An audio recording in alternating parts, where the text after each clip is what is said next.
For our project, we decided to head on over to Campbell Valley Park, which is located in Langley, British Columbia. In this park, there are 33 kilometers of walking trails, which are also handicap accessible, which is a nice touch because then everyone can enjoy the beauty of the great outdoors. There are also 17 kilometers of horseback riding trails, 4 kilometers of biking trails, and as an added bonus, a decommissioned speedway, which was closed in 1984, but it's still there for you to go and have a peek at. This park is home to a river that flows through the middle, attracting a lot of wildlife, which can be quite interesting to see. This river did not, however, form the valley that the park is in. Rather, that was formed by a glacier. This will be discussed later in the video. In this project, we will talk about how this area was formed and the types of soils and minerals that you can expect to find, as well as some of the history of the park. As the glacier retreats, deposits from glacier meltwater start depositing onto the landscape. At Campbell Valley Park, there is either glacial fluvial or glacial marine deposits, plus others, but we're not going to focus on those. Let's imagine we're at Campbell Valley Park, but not the current park, but a less manicured disturbed land, but just instead of landscape. As you enter the park, which welcomes you by a lovely concrete parking lot, underneath, and if you dig a pit, you will find evidence of glacial fluvial deposits. Glacial fluvial were deposited in ice contact or near ice positions by glacier meltwater as it was retreating.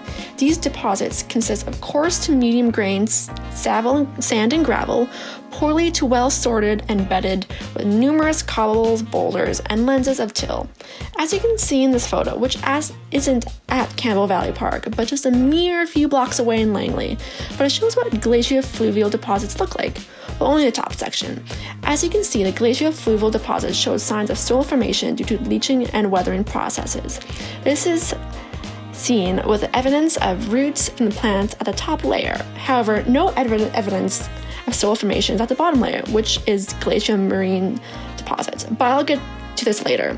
So as you continue down the Little River Trail, you have to cross Little Campbell Valley River. Here you should be able to spot local waterfowl such as common loon. Once you're done bird watching, continue over the bridge and back onto the trail. Here, let's continue to imagine a non-manicured trail, but actually evidence of glacial marine deposits. Glacial marine sediments are deposited by glacial meltwater in an ocean environment. Glacial seas were not in the same place as the seas of today. In fact, during glaciation, the weight of the ice cap was sufficient to depress the surface of the continent to a level below that of the ocean. As the ice cap disappeared, the ocean invaded the lower parts of the continent, creating seas. Once the continent was relieved of the weight of the ice, it gradually rebounded and the ocean waters withdrew to form the shoreline we are familiar with today, the closest being around 17 kilometer-ish away in White Rock. As a result of this rebound effect, which is still happening today, glacial marine deposits are now exposed in places which may be far from the nearest modern-day oceans. In a glacial marine environment, you should encounter deposits that were well sorted with high silt and clay content and a lack of stratification. At this time, there may not be much evidence of soil formation because you're in a glacial marine environment. Processes such as weathering occurs very slowly. When soil does form, though, it should be fine-textured, creating poor drainage and potentially becoming waterlogged. You should see some models of iron oxide oxidizing due to the marine environment receding.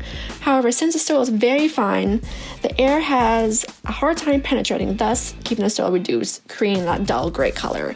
But when the air does get through, iron becomes oxidized, creating like red blotches of iron. Another sign you're in a glacial marine environment is the presence of drop stones. Drop stones are literally what it sounds like, stones that were dropped from the glacier receding. Going back to that photo in the glacial fluvial section, you could see a lot what I just spoke about, especially the drop stones and the evidence of models on the bottom half of that profile in the photo. So I hope you enjoyed your virtual tour of what type of glacial processes you might find on your next walk down the Little River Loop Trail. This is some of the history of Campbell Valley Park. The park was opened in 1979 on September 30th. The farmhouse pictured here was built in 1888 and is still one of the oldest standing buildings in Langley. It belonged to the Annan family. There are 2 barns on the site. This one was built in 1898 at 1 story and sided with cedar and a gabled roof. This is a very simple design. The second barn here was Built in 1939 at 2 stories, it has a gambrel roof and was more elaborate of the 2 structures. The 2 structures demonstrate the change from pasture and hay farming to dairy farming. An 1892 report on agriculture stated that this area would have been densely wooded with Douglas fir, western red cedar, and western hemlock. There were also small collections of vine maples, alders, and willows.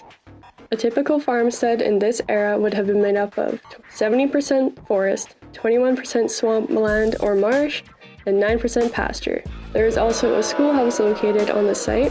This is the Lochiel Schoolhouse. This current building was built in 1924 to replace the former building that was created in 1889. This building is tied to pioneer families, and it is one of the first few schools in BC. This is a classic design of schoolhouses in that time.